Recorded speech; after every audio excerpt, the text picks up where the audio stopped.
Welcome to So-and-So, brought to you by BERNINA, made to create. I'm Meg Goodman, and in this episode, you're about to enjoy an exclusive, intimate conversation with internationally renowned master colorist Kaffe Fassett and his partner and studio manager, Brandon Mably. We're together in Palm Springs, California, as part of BERNINA's annual BERNINA University Conference that they hold for their dealers. And Kaffe and Brandon are here to launch their partnership with BERNINA. Let's get right to it. What a treat to have both of you join us for So-and-So. Thank you for being here. Well, it's lovely to be here. It's been just splashes of color everywhere. It's been beautiful. Brandon, you mentioned that you are seeing the work and the fabrics displayed on people's outfits and everywhere, and this is an unusual opportunity for you. Yeah, I mean, we're primarily in what's considered the patchwork world. So a lot of our fabric, we're seeing in small little units in patchwork quilts. We go around exhibitions looking to see how people have used our fabric, or if we can find our fabric incorporated in an arrangement.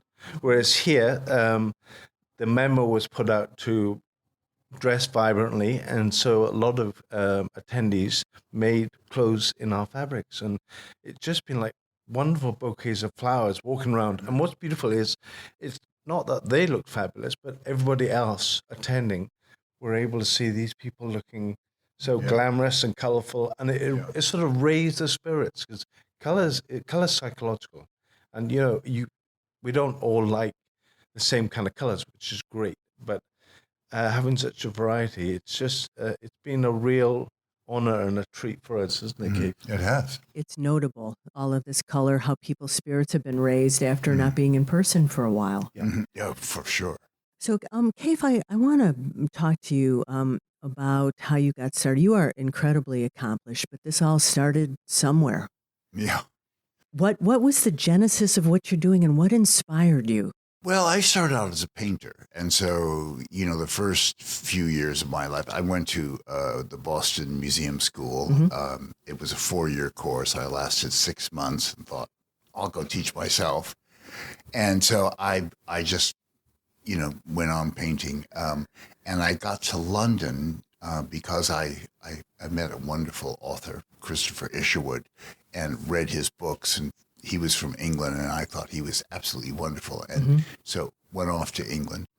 And in England, I found these fabulous yarns that were incredibly beautiful colors.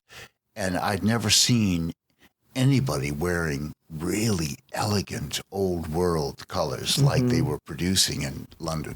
I mean, in England, in Scotland, actually.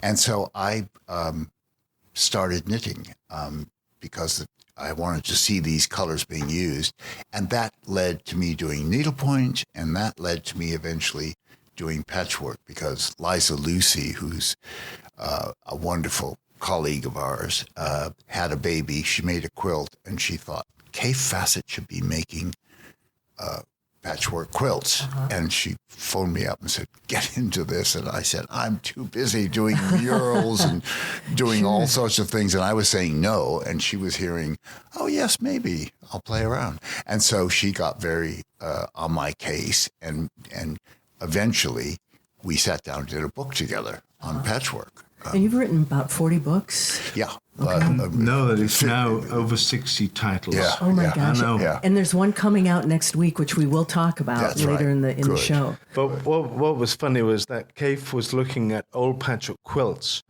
for ideas for knitting patterns, because they were geometric structures. And so there were great units to translate knitting patterns for the garments he wanted to do. And so he was quite familiar with the older patchwork quilts. And then when Liza wanted to woo Kaffe into the patchwork world, she started sending through blocks of patchwork that she'd made, knowing that Kaffe would want to rearrange the colors. And So she was taking my knitting patterns and putting them back into patchwork and sending it to me, saying, see, you're designing patchwork already. So it was just interesting. So I think people are grateful for her persistence. Yeah. Well, I'm grateful to the people who responded to my output, for sure. And I want to ask you, Kate, there's a book called Boy of the Pyramid by Ruth Fosdick Jones. And that's a very important book to you. Very Tell us important, about that. Very important. I went to a very progressive school. It was run by people who followed Krishnamurti, who was a great sort of guru at that time. And so it was a very interesting school. And they headhunted me. They came to my parents and they said, this is the kind of boy that we want in our school. Mm-hmm. So I went down as a young kid, and I was late to the school, and they had named me some awful name. And I said, I've read a book about a boy in Egypt, and he has the same haircut that I have, because I was wearing this kind of Beatles haircut at that time. And so I said, if you're going to change my name, I want it to be Kaffe. And they all said, all right. And they called me that. And then when I got home, I said to my parents, I'm now Kaffe. And they said, okay. I don't know why they agreed, because they had given me a perfectly good name, they thought, but it was boring. So we hear a lot of interpretations of the pronunciation on Kaffe's name. Of course, traveling the world, and often you hear people in Scandinavia, for instance, Kaffe's name in Scandinavia means coffee. So he's very well known. Yeah. But everybody seems to know Kaffe because it's... You were everywhere. Everywhere, even on the side of buses. Yeah. And Liza coined the phrase, she used to be a yarn rep. Liza Pryor-Lucy, who we reference quite a lot, she's the technical side of we call ourselves the Three Musketeers, and she's the sewing side of what we do. Mm-hmm. She used to be a yarn rep, and she'd go around to her customers and say, listen, you have a safe asset with Kaffe Fassett. I like that. So if you think safe Kaffe, then you can remember the pronunciation. Mm-hmm. That's a wonderful story. Now, you mentioned that you were painting. Do you still paint today? Well, I paint my fabric prints, which that was an incredible thing, because I love history, and I love the old world. And so I'm always going to museums all over the world. Whenever I go to lecture somewhere or teach workshops, I will find out where the nearest decorative arts museum is and go and see what the history of say, Hungarian art is and so forth. And so these wonderful old prints I was able to revive and paint them out. And because I had learned to draw and paint and so forth, I'm able to do that with facility. So that's where I really get it. But I do actually sit down and paint still lives from time to time. And in fact, there's a little book that's just been published called The Color Duet, where I was working with my niece, who's also a very famous painter, Erin. And Erin and I produced this book of still lives. So I do still paint. So, and those paintings can be seen at a website called bigsurarts.com. Big Sur, BIGSURARTS. Yep.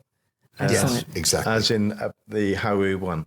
Yeah. Right up there. Yeah, Big Sur is a place on the coast. It is, and it's beautiful. Where my parents have a restaurant. Interesting. So your family was entrepreneurs.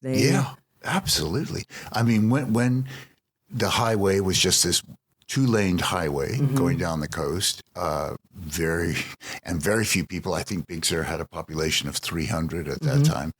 And my parents built a world-class restaurant. There was no electricity. It was unbelievably brave of them, in bobcat rattlesnake country to build this extraordinary thing. And now it's incredibly famous and is very successful financially. But when my parents first had it, it was hit or miss all the time, because, people were just trying to discover it. Did you work with them? Did I work with them? Yeah, I mean, as a child, I helped dig out the kitchens. You had all the fun jobs, right? Yeah. They also had 10 Great Danes. 10. Yes. 10. Right. Yeah. Pick a small dog, right?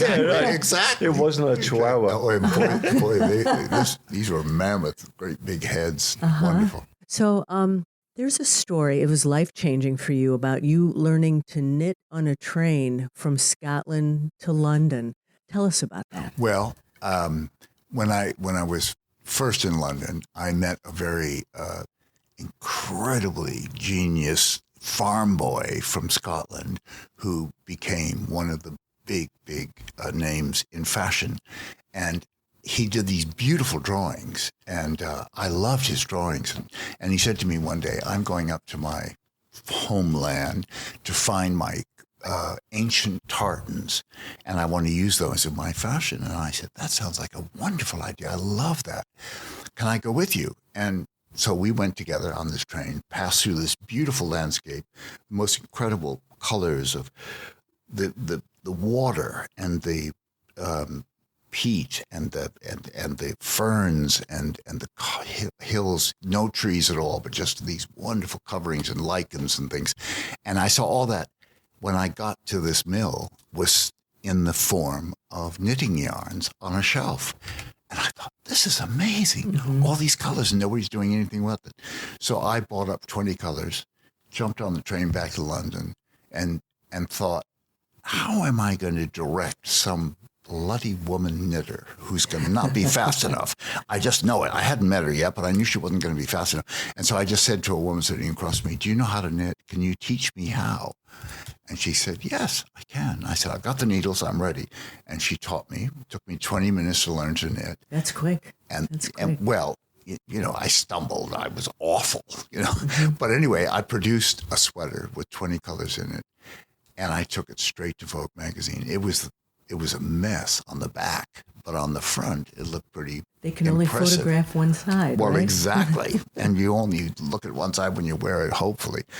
Anyway, that got into, they commissioned me to do a waistcoat for Vogue, and which I went home and did. And the rest is history. You know, that led to a knitting book and working with the Missonis, the great knitting family of Italy and so forth. So, you know, it's just one of those extraordinary things that just fell into place and brought me into textiles in a big way. So there was another woman that made a difference. And does she know the effect that she had with what she taught you on that train? She went on in my life because Okay. my father got involved with her and produced an extra sister. So They're very close. So it That's was actually wonderful. Yeah. It was a very interesting relationship.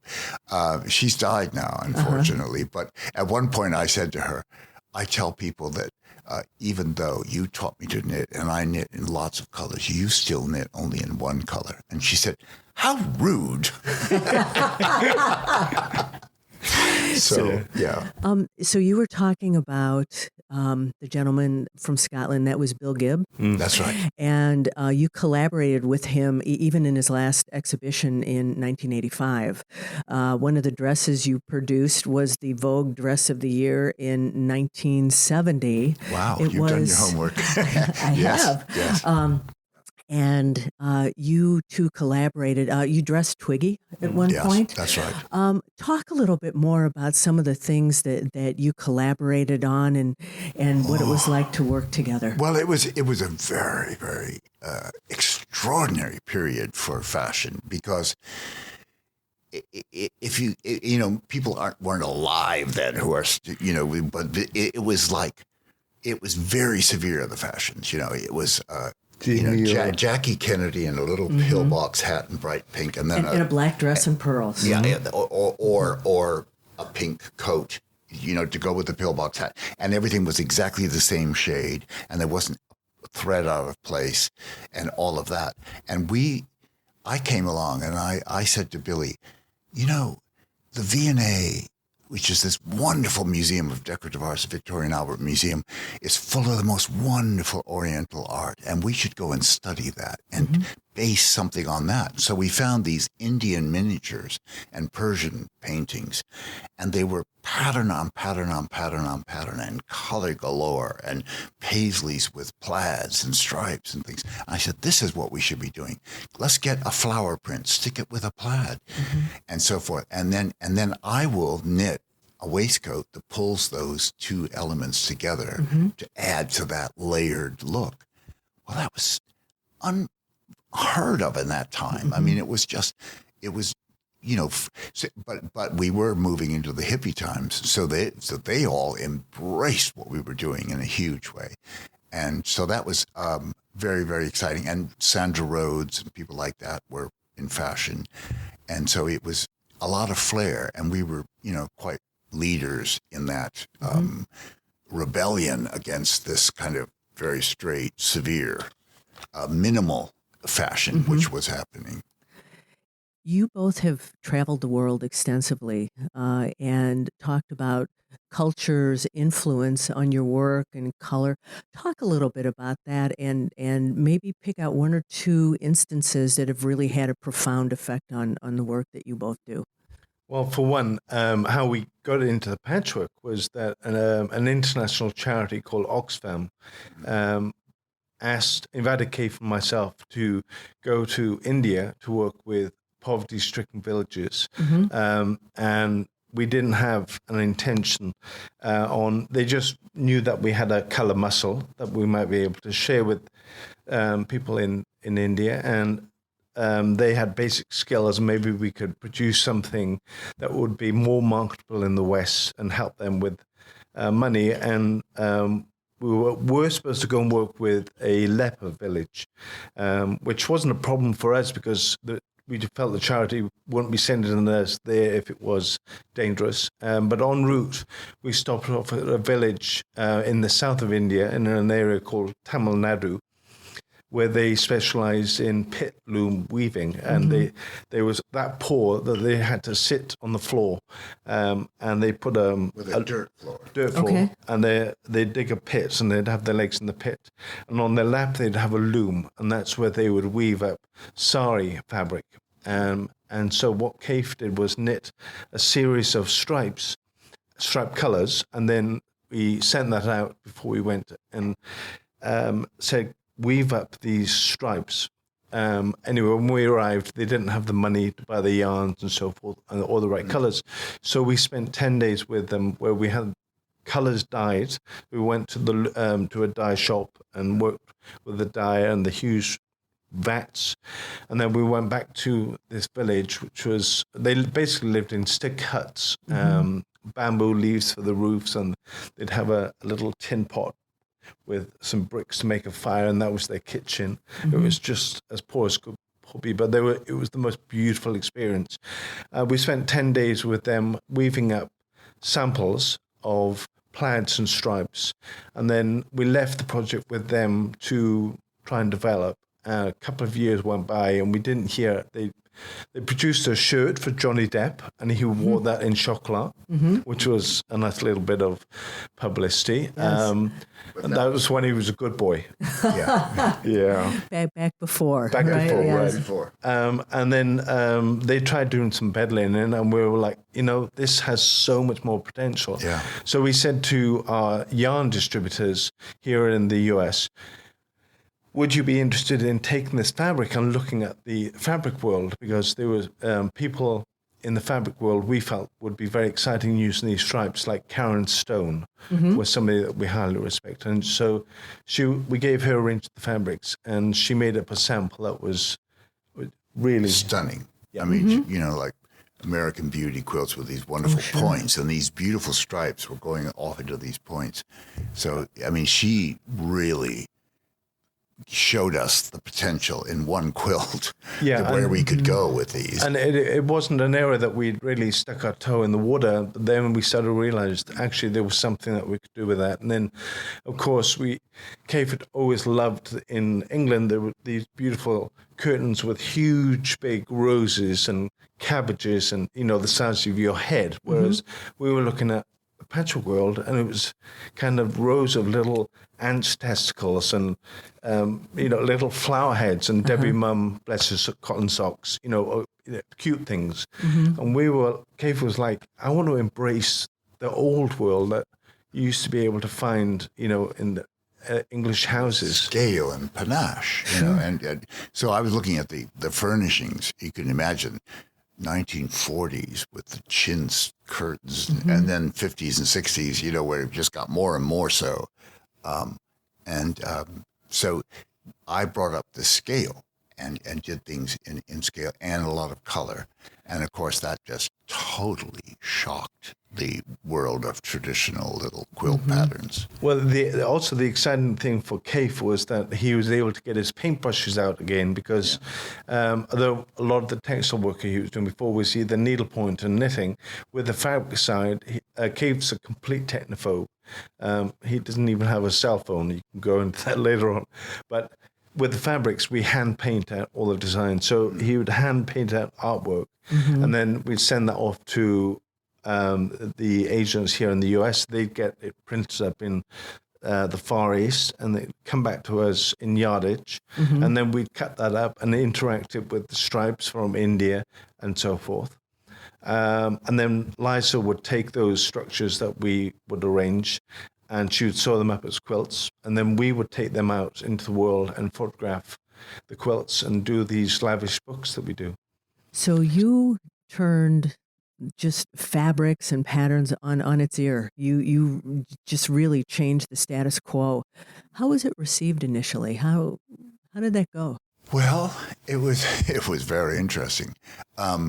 First of all, with my knitting, that was outrageous because I used so much color in every garment. So a lot of stores would just say, "It's not for us. My customers couldn't cope with that complexity." And I'd say, "It took me 20 minutes to learn. What is the problem?" Anyway, but they were convinced it was difficult. Then with the patchwork, we were invited to Houston, which was a big deal because we didn't even know about Houston, this great quilt market and great quilt festival. And we got there and we decorated our stand completely in the Indian stripes, and we won first prize, which the head of it, Carrie Brezhnev, you came around in her little cart and she said, "You have no idea, you guys, this is a big deal. You have won first prize." And you had no idea. You didn't know. We had absolutely no idea. We thought, we'll breeze in here every year and win first prize. We'd never have again, even gotten close. but obviously we shocked them with this tent of great stripes from these beautiful colors from India. So then we went on with our big scale prints, at which at first there was a lot of resistance. A lot of, the people would just, say, we're into traditional quilting. We're not interested in this. And then one day, this one person walked into our stand and looked at all of our prints and saw that a lot of shops were daring enough to take our prints. And he said, "The Civil War is over." And we thought we've made it. That was it. At that moment in time. Yeah. And there's been no looking back. No, it's funny. We love Civil War fabrics and mixing them with ours. It's funny, when you put Civil War with Civil War, it can be a little mushy. But what we love is that you have the big prints and the abstract prints mixed with a little bit of Civil War, because the Civil War gives the big, larger scale prints space. Well, we love mixtures. We play well with others. Yeah. And some people say, "Oh, you can only use Kaffe Fassett with Kaffe Fassett." No way. No. We love weird and wonderful mixtures, and when we go into a shop anywhere in the world where we're going to do a workshop, the first day we go in and we say, "Let us do a selection of everything that you have in your store and bring it to a little pop-up shop in the workshop." And we pick the fabrics that they were never able to sell, the outrageous, bold, strange. In the back Sure. Exactly, those things that were practically on the sale table. And I say, "Bring those to the workshop. We'll sell them for you." And we do. And it makes juicier quilts when you have this great mixture. Sure. So when Kaffe started doing his fabrics, the company that owned us back then saw the potential, but Kaffe felt that his fabrics needed expanding with somebody else for a little bit of variety. So he asked a friend of his in England, who's an extraordinary technician in painting botanical flowers, on a large scale, but vintage. Very historic. But he's primarily an artist. He's not a textile person, and even though he's designing for very expensive upholstery fabric, he doesn't do colors. That's not his muscle. So Kaffe said, well, if you do a range of fabric prints for me, I'll do your colors, and then we can put those on the. So that's Philip Jacobs, and then I looked at Brandon, who's a self-taught artist who joined my studio and learned everything from scratch, but very quickly, he absolutely had it in him to do all of this stuff. And he started producing a line of quite, naive, strong, geometric patterns, kind of a wonderful vigor to them and a simplicity. And that went perfectly as a match with Philip and my more painterly fabrics that were more detailed, and in would come these big, strong, streaky patterns, maybe influenced by Keelam carpets and things like that that Brandon was doing, and so it made a very good mixture. And we are the Kaffe Collective now, the three of us. So speaking of Brandon, and I'm going to quote Kaffe here, he's called you one of the sharpest eyes for design that he's ever known. And that's a remarkable thing to say. Obviously, you are quite talented at what you do. Talk to us about how you met and working together. Well, we've been working together over 30 years. I used to have long blonde hair, and good job, this is a podcast. All audio. We'll have people use their imaginations, right? Please, yeah. We had a chance meeting, and Kaffe being an American, I had been working in America, and so I was intrigued by the accent. And then he said that his studio wasn't too far away from where we were, and I went around just out of curiosity to see what Kaffe's work was like, and made myself useful by going around on my days off, because being in London, it's quite a lonely, cold city, and I've been working abroad, and I was just new back to London. What were you doing at the time? I was in the catering world. I was the private cook to the British ambassador. Oh, my. And then I quit there and ran a restaurant on one of the Greek islands before I came back to the UK. So there's a little restaurant connection here with his family and what you were doing. Yeah. And Well, part of the reason why Kaffe allowed me to come around to the studio is because I could cook and tidy up. very smart. Yeah, and so I'd make myself useful in that way. And then just coming around on my days off. And then after about 3 months, I was, Kaffe, I really love this world, and I don't want to stay in the world that I'm in now. And it made Kaffe a bit nervous, because he does all the designing himself, or did all the designing himself. And I had a whole bunch of assistants, but nobody had the kind of cheek and the energy that I was bringing, because I was 21.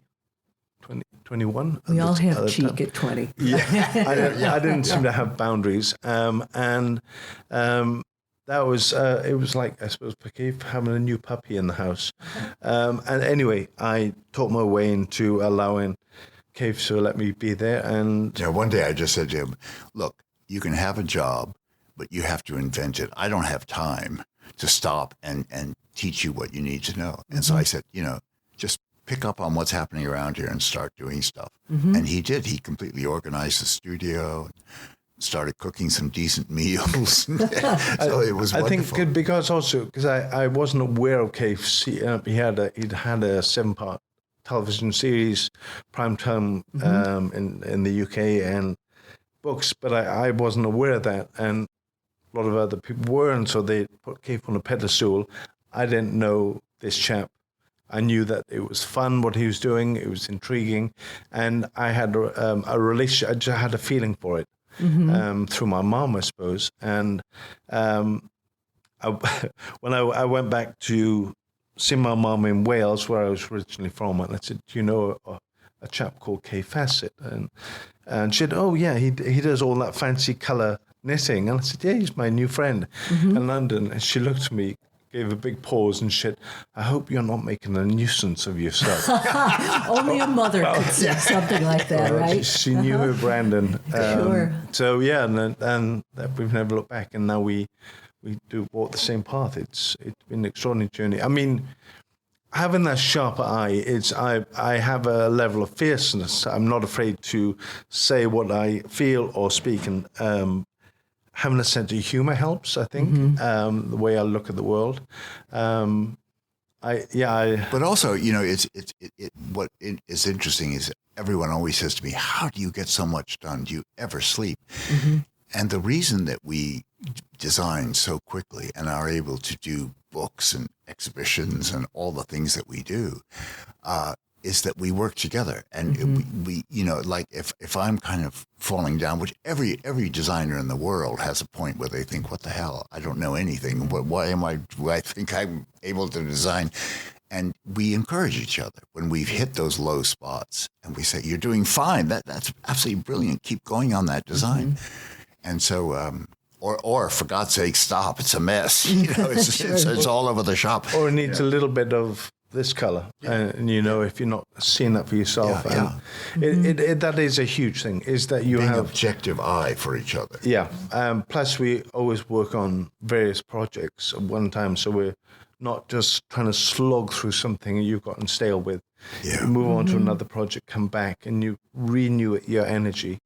So, because, you know, even though your mother always said, finish something before you start something else. Oh, sure. We never believe in that. We always have about 6 balls in the air at once because we're constantly you drink, and then you're fresh to it. You know, you come back, you leave something for a minute, and you come back and see it objectively.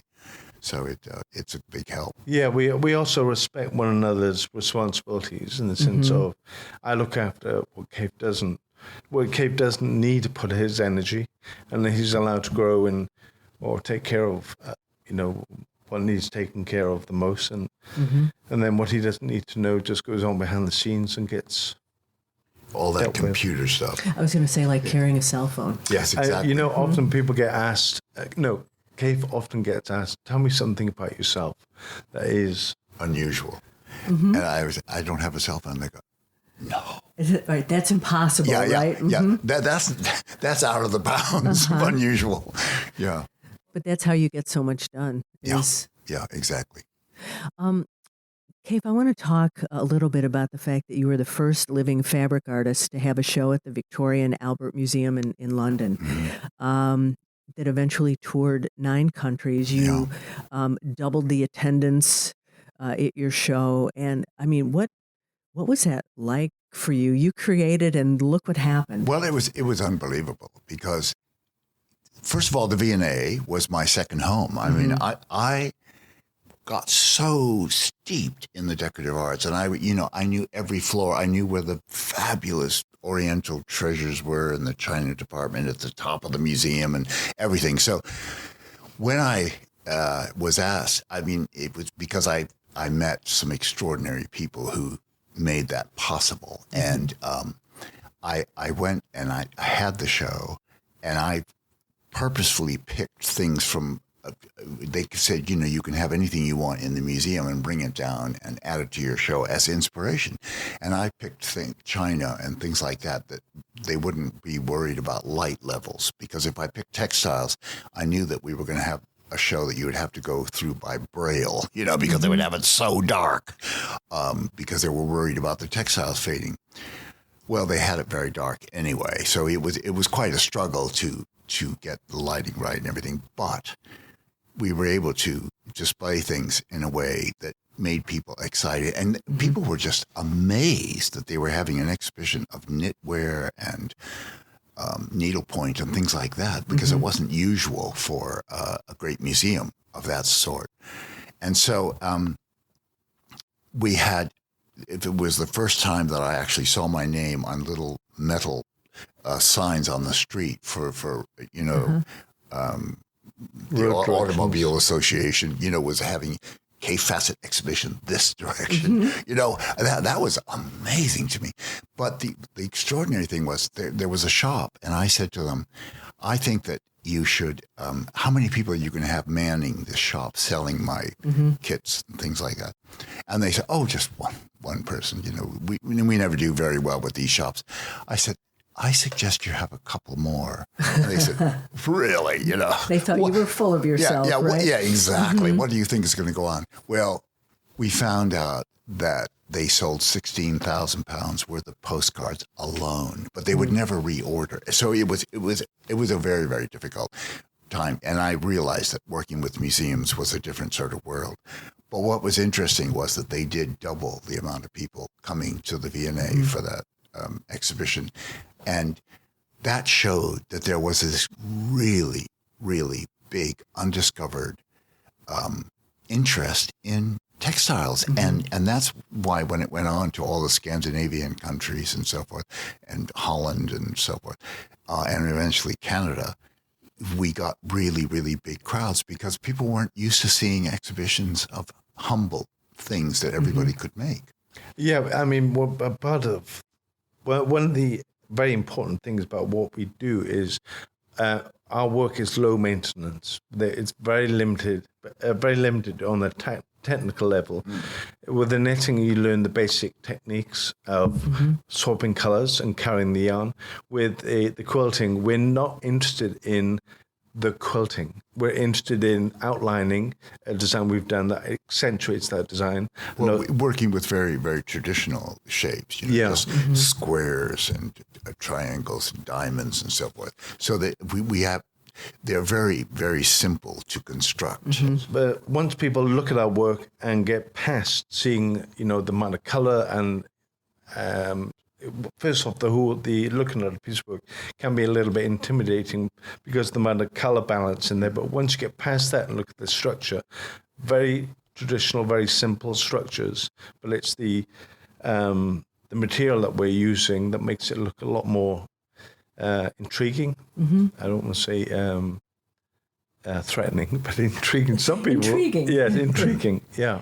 So, you create the pieces that then people use to create their masterpieces, and we've watched here at Bernina University, and people love coming up and talking to the two of you. Have you ever had an instance where somebody has brought you one of their creations and told you a story behind it that was especially meaningful? It's part of the job. You have to.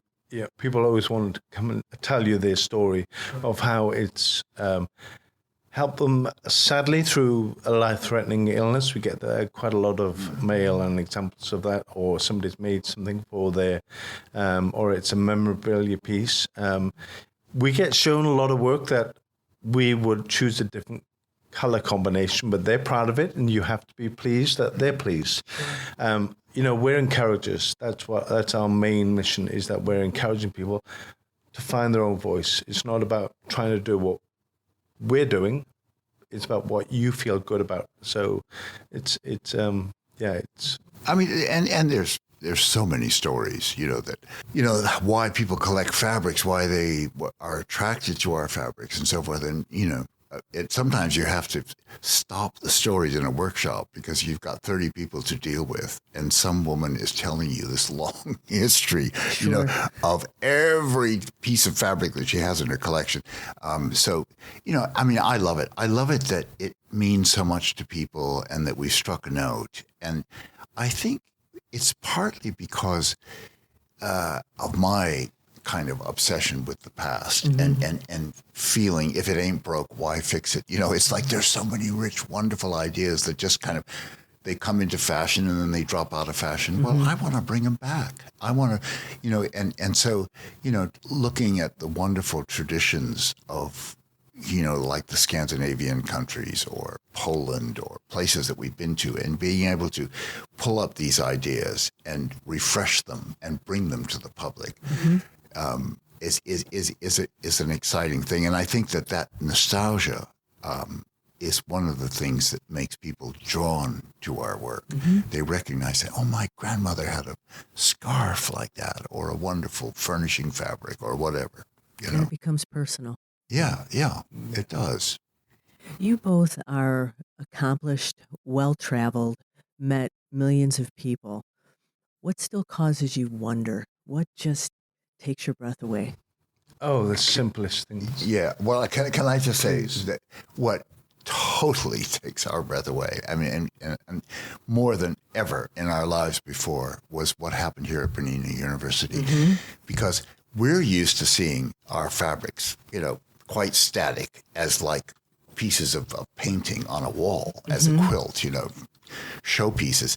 But to see these women with these, and guys, with waistcoats and shirts of these wonderful prints of ours used as garments, and seeing them move around and be like kinetic pieces of art, it's just been fabulous. And, I would say, I've been saying this all along, that we would go to an exhibition, a great big festival, and there'd be thousands of people there. Maybe 4 people would wear something of ours, But here we had hundreds of these wonderful things. We had this great big photo session this morning where they all came together and we got a great big photograph. It was absolutely mind-blowing for both of us. Yeah, I mean, we're in this landscape in the high desert, and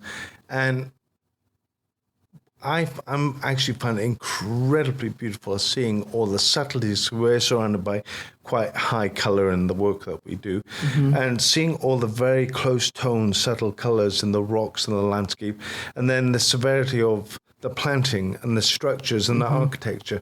I find that, and it's so different from the English landscape where it's just full of roses at the moment, of beautiful gardens and overblown lush greenness because it rains a lot there. Whereas here it's 50 shades of beige and more. We went on a cable car up and looking at all the different shades of greys in the rocks. Yeah. We were just like, we were high on the color. Yeah. I mean, the restraint. We must be the most difficult people around because we'll just be weeping over bubblegum on the pavement, and that will lead to... Because the pink is so beautiful. Yeah, I mean, it was like we found a cactus where there's a high magenta little flower that's coming out of there, and that's a God-given. That will just give me a high. I mean, this morning I was in the pool lying on my back, and there was a hummingbird dancing over me, and and the sun was just coming up, and it was tipping the top of the hill, and I was like, this is dream world. And the full moon sitting out there at 6 o'clock in the morning. If it doesn't in our world, unfortunately, because color is like a muscle. The more you use it, the more you start seeing. And if it doesn't move fast enough, it all goes into the pea bonnet and it mixes pan and it gets used in some way. Sure. When we design, it's never a direct interpretation of taking this and doing that. It's when you sit down with your paints and your paper, and it just comes out in a different form. And it's the same with when we're putting color combinations together.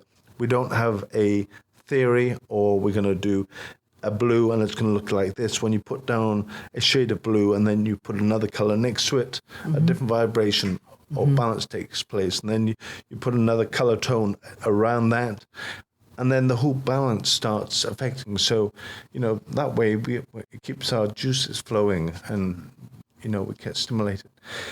A lot of people think the name Kaffe and myself, where it may be a little bit like Walt Disney on acid.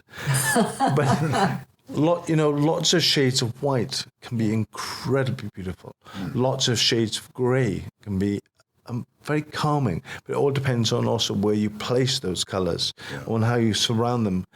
Any colour can be used. It all depends on how you place them, what you put them with. It's like the way you dress or the way that you style a quilt or a painting in a room.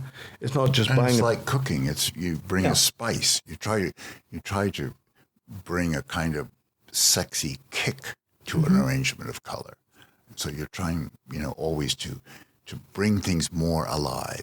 In a sense, I studied theater when I was very young, and I was very impressed with the idea of walking onto a stage and making a presentation. And I think that helped me a lot in being able to speak to people, and also being able to make something in knitting that was theatrical, and quilts that are strong, and they send a message across a room, and I love exhibitions in museums. Someone once said to me, "Don't you hate when your work goes into a museum?" I said, are you kidding? I absolutely love it. It means everybody can share it. But also we got a nice big space to project, have a quilt at the end of a corridor, the end of a great big room, beautifully lit, where everybody can come and see it at its full potential. So, what's it like to watch people observe your work and take it in? Oh, it's quite refreshing actually, because we hear a couple of ladies down say, "Oh, I don't do that Kaffe thing." And actually, it's quite. And there you were, right there. And it's quite nice rather than hearing, "Oh my God, you're so fabulous," So it's quite refreshing to actually, say, "No, I don't like what." Because my thing was like, I'd like to be able to turn you around and find out what you do like, what lifts your skirt, what's going to give you a little thrill. It's very funny because I was in South Africa with Brandon, and we heard about this exhibition of children's art, and we both perked up our ears because we love what kids produce. So we went to this exhibition of children, from deprived schools producing these marvelous paintings, and we were looking at them. We were just loving them. And then this woman walked through the front door of the thing and said to the receptionist of the exhibition, said, "You know who should be here to see this? Kaffe Fassett." And I just said very quietly, "I am here, and I'm loving it." And I bet her jaw dropped. She screamed. I mean, she didn't know I was even in the country, No, this is in South Africa. So. No, it doesn't go. It goes over our head. I mean, it's lovely. It's lovely, but we don't want to be put on a pedestal because we want our work and people to feel like we're accessible because. We've got things we want to share. Also, what we're creating is a paint box for other people's creativity. And that's what, when you talk about what gives you a real lift, well, it's to see people use our fabrics in a personal way. And it's every person has their own personal approach. And that's just wonderful. I mean, that's why workshops are a thrill to us. We can't wait to get going and get into the workshop and see what people are going to produce today in this part of the world. What we do enjoy is that we'll create a piece of artwork and that it then touches lots of different worlds. For instance, it'll become a piece of knitwear. Then maybe we'll do something in a fabric version of it or do that design in needlepoint, and then that also might lend itself to a piece of packaging, or it be on an umbrella or on a tray, and that's wonderful when you see longevity, something you've given, a birth to an idea, like for instance what Kate's wearing, that there might be, or every fabric that we do 5 different versions of that design, 5 different colorways. So this will be available in greens, reds, very soft pastels and contrast kind of colors. So we got the opportunity to visit today because we're at BERNINA University in the desert, and BERNINA is celebrating a collaboration with you all. Will you talk about that? So, and it's kind of a 3-part question. The collaboration, there is a forthcoming U.S. tour, and then there's a book coming out. Yeah. Well, the collaboration started because I was watching Tula Pink get her designs onto a machine and thinking, I'd like to do it. Why doesn't anybody ever ask me? And so I let it be known in BERNINA circles, with people on the outskirts of BERNINA, that I would really like to have a go at decorating a machine. And there was one woman in New Zealand who really took up the cause. Another woman. Yes, helping, another woman. These women, these powerful women in my life. Anyway, Cheryl, who has a shop called All Things BERNINA. All Things BERNINA.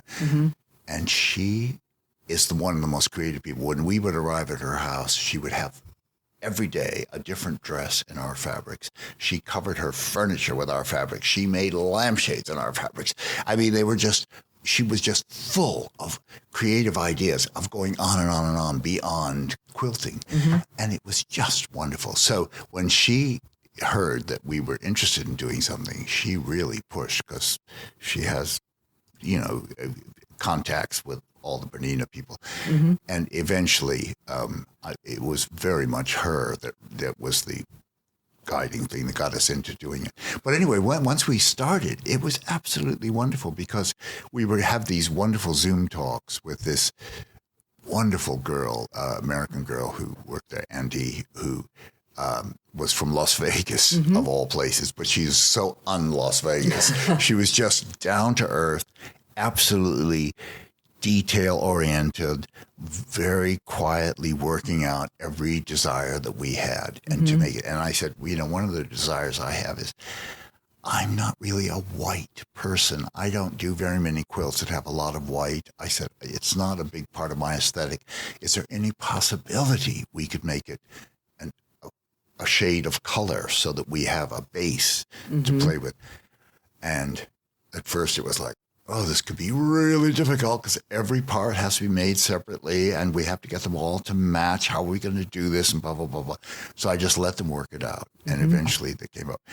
But between her and Andy and Henry, who also works for the company, these two were just quietly working on this and developing it. And Brandon and I would have these amazing talks with them over Zoom, and we were looking at each little detail as it was developed. And it was just charming. What I felt was, I thought I could do something very bright and very strong, but then somebody has to live with that every single day. And one of the things about these white machines is they're kind of anonymous. They kind of, it's just a kind of functioning thing like a sink, that you can just live with. So I thought, I've got to make a nice soft design that kind of can fade into the background as you get used to it and you go on working on your machine. And so I picked this glass paperweight that I had that was very lovely, soft pastel colors, kind of antique Italian colors, and used that. And then another print that I had done, which we picked a special colorway just for Bernina and put a lavender background on it with little white spots so that that sat on a white machine, but it worked. It kind of integrated with the machine enough to become part of the decoration and not be too foreign and strange. And it all worked out really nicely. Yeah, one of the elements we had to consider was that there's 30 different parts for just making the case. And so the design had to work around that. So it was quite a challenge. And we did... we had 2 years, it was back and forth with them, but we did choose a shade of pink that on the second machine, on the 770, which was more of a mauve, and the more that we lived with it, and we showed other lady friends in our world, Liza Prime Lucy and others, they pointed out to us that the shade of pink was too much like an underwear color. Like old ladies' knickers. It take a woman to explain that to you, right? And so we had to go back. We had to go back to the drawing board and rethink the shade of pink, and we arrived at a color that we're very happy with. We hope other people seem to, and it's a beautiful machine to work on too. It has lots of the embroidery elements. Tell us about the U.S. tour that's coming up. You have these machines out there now. Where will you be traveling, and what will you be doing? Well, we tour every autumn because we have a book coming out every autumn. So we've done what we do every year is to take our collection of quilts to a colorful location and we photograph it so that it has echoes of the colors that we're working with, and it helps people to understand what it is we're trying to do in the quilts. And we picked a Welsh castle for this one because I found that there was this intimate little small scale castle. It wasn't this great baronial hall. It had this kind of contained old world feel, full of murals and wonderful stone floors and tapestries and wood paneling and everything. And it was just perfect for all the different moods of our quilts. And so we produced this book, and we do that every year. We produce a book, and then we have a tour promoting the book as we go across America. We'll be on the road for 6 weeks. Yeah. Is it right after this, or are you waiting a couple months till autumn? Till autumn. And then, We have quite a few events for here. When we go home, we're home for I think about a week. Then we go to Ireland, outside of Dublin, to teach. Then the next big gig is the Festival of Quilts at the NEC in Birmingham, which is kind of the European version of Houston. And there we'll be pre-launching the book and having an exhibition of all the quilts in the exhibition. And also there'll be a big launch of the BERNINA machines at the NEC. And then we photographed the next book, which will be coming out this time next year, which we're going to photograph actually, you're the first people to hear this. Yeah. We're going to be photographing in a seaside town on the south coast of England. And that will be our 25th anniversary book of the 25th P&Q, Patchwork and Quilting book.